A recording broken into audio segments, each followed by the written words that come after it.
Yo soy infectólogo pediatra en el Hospital de los Niños de Filadelfia, CHOP por sus siglas en inglés, y profesor de pediatría en la Universidad de Pennsylvania.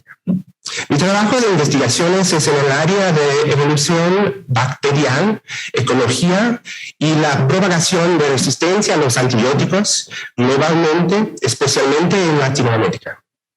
En mi laboratorio en CHOP, siempre tratarnos de incorporar estudios de ecología y evolución usando las tecnologías nuevas en la secuenciación del genoma entero. Las bacterias evolucionan en su nicho. Y el nicho de las bacterias es una comunidad de microorganismos viviendo en su anfitrión. Es decir, el microbioma humano. Este tema del microbioma y el microbiota humano es algo que recién ha cambiado. El concepto de las bacterias, hongos y virus que se encuentran en el cuerpo humano. En el pasado, los microorganismos colonizando el cuerpo humano fueron reconocidos como contaminación o bacteria que vive como saprofíticas, sacando nutrición del anfitrión. O al máximo teníamos esta idea de bichos buenos y bichos malos, y la cuestión de las interacciones complejas entre los bichos y sus efectos en el cuerpo humano parecieron más allá de nuestra comprensión. Todo esto ha cambiado en los últimos 15 años. Con la tecnología que tenemos ahora, podemos entender las interacciones ecológicas y también el efecto en la salud. Mis ideas sobre esto han cambiado bastante recientemente. Me di cuenta que el microbioma, o digamos la microbiota, cuando estamos hablando de los microorganismos, o microbioma para los genomas compuestos, es más comparable a un órgano, posiblemente como un hígado. Hace productos químicos, tiene metabolismo, hace catabolismo, se comunica con las células humanas, está involucrado en el desarrollo humano y puede ser sano o estar enfermo. Primero, las palabras. Este es un gráfico del porcentaje de veces que aparece cada palabra microbiota. Microbioma, y también metagenoma, cada año en toda la literatura que está en Google. Y se puede ver que la popularidad de los términos ha aumentado bastante recientemente. Microbiota, la colección de todos los organismos, y microbioma, la colección de todos los genomas y genes en un lugar. Primero que nada, con todo lo que es nuevo, hay mucha esperanza y entusiasmo. Y a veces esto puede resultar en exageraciones y también publicaciones en las revistas de más renombre también. Pero hay que cuidarse con una saludable dosis de escepticismo. Por ejemplo, alguien te va a decir que somos más bicho que humano. Es decir, que hay 10 células de bicho por cada célula humana. Bueno, puede ser, pero no es tan simple. Pasa que todos los artículos se citan unos a otros sin mencionar de cómo se calculó, y el primero, en 1972, fue un cálculo muy aproximado, con un error, imagina tú, de un orden de magnitud de 10. En realidad, el número más correcto es aproximadamente 1 a 1. Hay varias publicaciones que han revisado la proporción, pero la gente dice cada vez. El peso del microbioma es mucho menor. Así se ve en kilos al peso de... ¿Se ve? Se ve en kilos hasta el peso de las células humanas.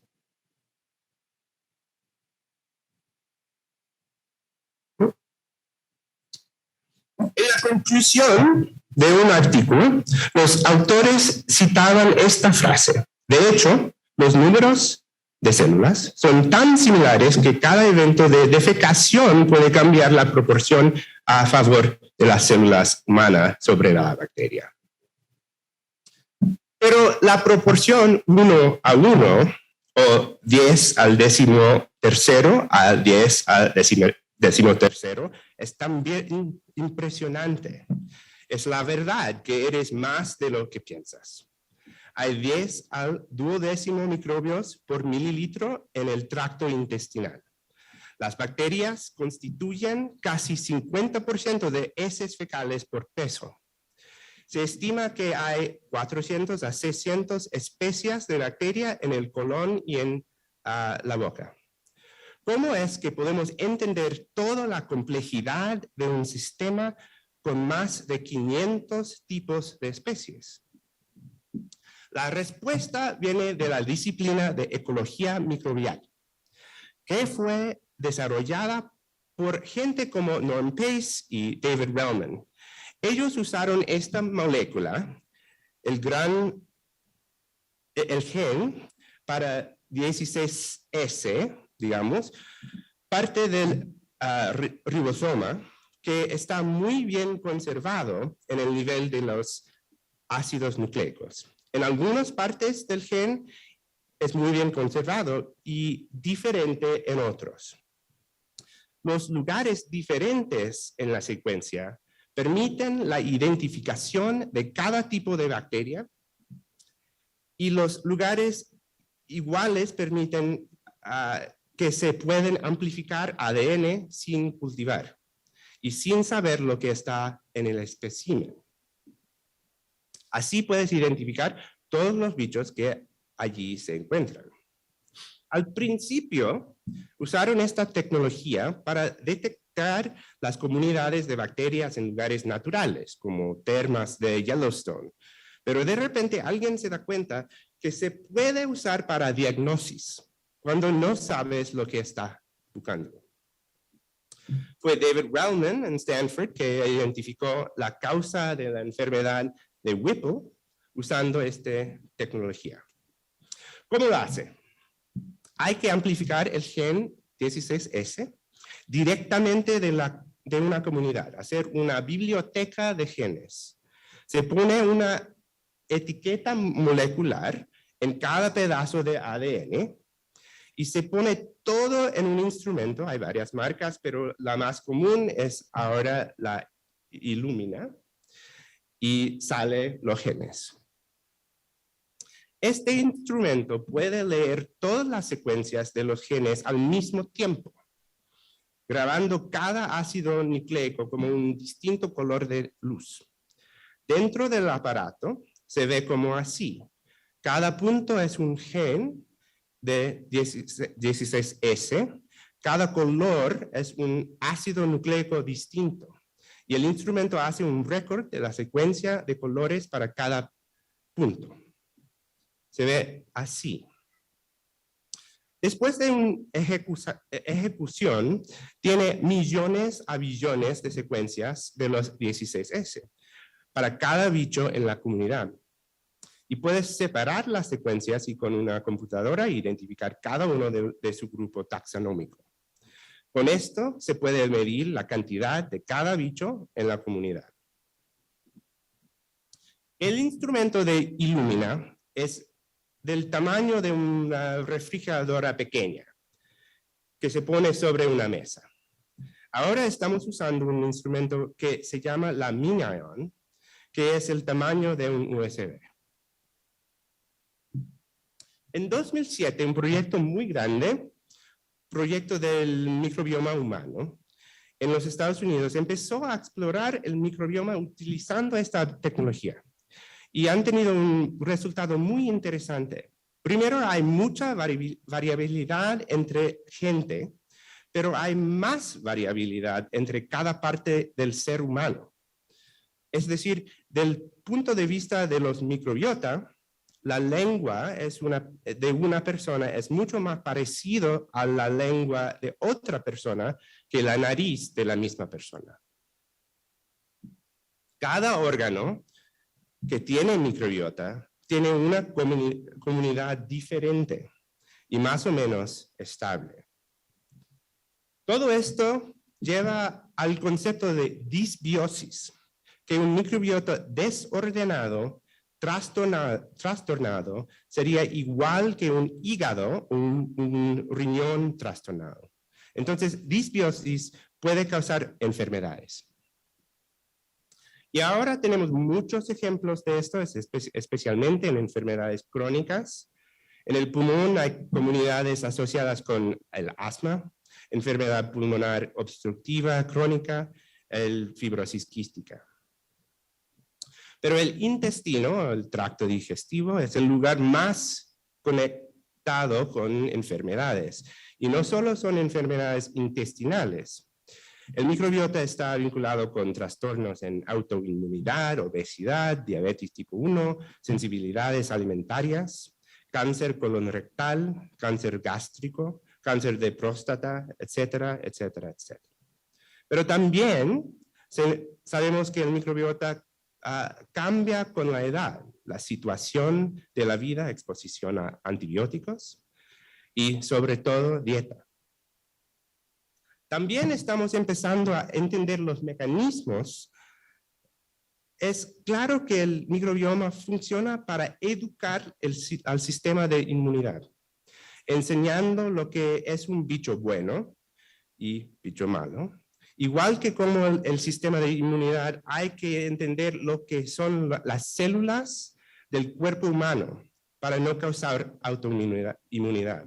Hay muchos estudios sobre el impacto de microbiota en el desarrollo del sistema de inmunidad, pero es también obvio que el microbioma participa en la elaboración de toxinas que pueden causar inflamación y provocar cáncer. La dieta es clave. En este estudio de Filippo, hicieron una comparación entre las heces fecales de niños de Burkina Faso, donde comen una dieta con mucha fibra, y niños de Europa, donde comen una dieta occidental, con leche, grasa, proteína.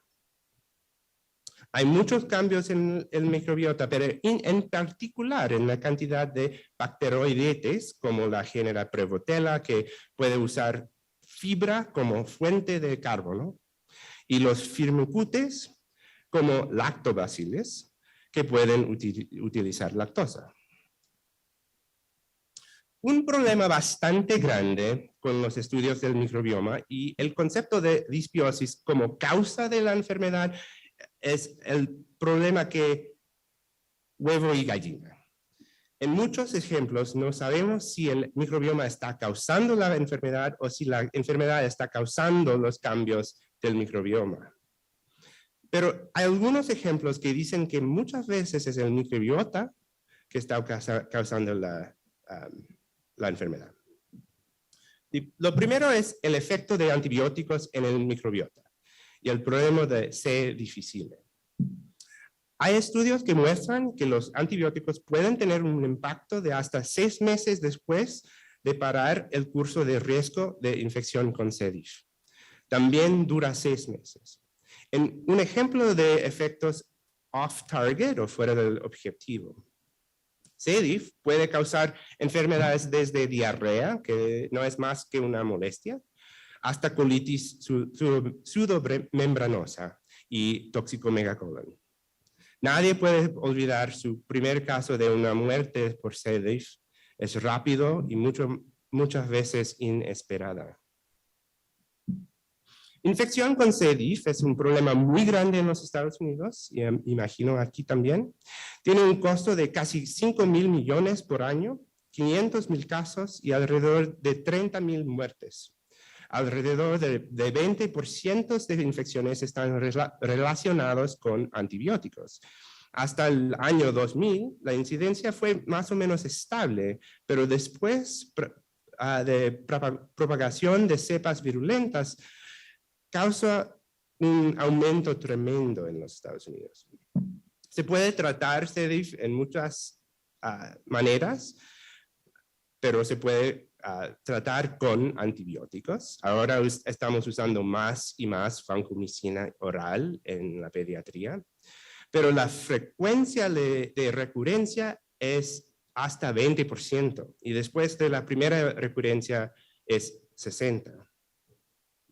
Lo que sabemos del microbiota en la infección de C. diff es que la diversidad de la microbiota es muy baja y los bacteroidetes, los anaerobios y firmicutes, los gram positivos, son bajos en relación a la proteobacteria como gram negativos y verrucomicrobios, bacterias que pueden comer mucosidad. El mecanismo es así. Hay un microbiota sano que entra en disbiosis después de antibióticos. C. diff entra y puede colonizar.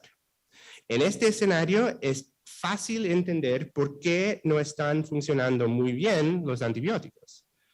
Pero, ¿qué pasa cuando usas probióticos? ¿Se puede corregir la disbiosis? La respuesta breve es que nadie sabe, porque necesitamos estudios grandes, bien controlados, y porque los probióticos están legalmente considerados como comida, no están controlados por el FDA, y nadie quiere hacer los estudios. Hay algunos estudios recientes que dicen que los probióticos pueden tener un efecto, pero no es igual que una normalización. Es decir, que hacen cambios que duran y son distintos a la normalización del microbiota. Y por eso las pautas están un poco ambivalentes. Anteriormente, estudios de metaanálisis realmente dicen que solo hay 2 enfermedades donde hay evidencia sustancial que recomiendan el uso de probióticos. Diarrea infecciosa, incluso la diarrea por C. diff, y enterocolitis necrotizante. Pero en 2018 salieron 2 estudios de aleatorio multicéntrica controlada con placebo. En uno, la conclusión fue que en niños que acudieron al servicio de urgencias con gastroenteritis, la administración 2 veces al día de una combinación de lactobacillus no evitó el desarrollo de gastroenteritis de moderada a grave dentro de los 14 días posteriores a la inscripción. Y en el otro, entre los niños en edad preescolar, el lactobacillus también fue igual al placebo. De hecho, cuando mis pacientes preguntan que si probióticos pueden ayudar, yo digo que pueden tratar y si funcionan, empíricamente funcionan. Si no funcionan, solo es pérdida de dinero. No te van a hacer daño si no estás inmunodeprimido. Y ahora el tema de probióticos para enterocolitis necrotizante. Una metaanálisis de estudios ha dicho que probióticos pueden disminuir la tasa de mortalidad y de NEC, de enterocolitis necrotizante. Pero también hay muchos problemas con el diseño de los estudios. Hay un estudio grande que ha mostrado una disminución para bebés con muy bajo peso al nacer, pero no al peso extremadamente bajar al nacer. Y hay cuestiones de seguridad en esos bebés tan frágiles. Todo esto hizo que las pautas digan, dada la falta de productos de grado farmacéutico regulados por el FDA en los Estados Unidos, los datos contradictorios sobre seguridad y eficacia y el potencial de daño en una población altamente vulnerable, la evidencia actual no respalda la administración universal y rutinaria de probióticos en bebés prematuras. También hay cuestiones de seguridad con los productos derivados de las cepas que dicen que están incluidos en un probiótico y la realidad. De hecho, nuestra unidad de cuidado intensivo neonatal en CHOP no usa probióticos. Ahora llegamos a la cuestión del trasplante de la microbiota fecal, escrito en inglés FMT. No es una idea nueva. La primera documentación de esto fue en la medicina tradicional de China, y la práctica sigue hasta hoy. Adicionalmente, es una práctica bien establecida en la medicina veterinaria para la diarrea intractable. Pero fue Ben Eisenman en Colorado que fue acreditado con los primeros tratamientos de FMT en casos de colitis pseudomembranosa. Y los estudios dicen que funciona con una eficacia de 80 a 90%. En inglés, digamos, this shit works.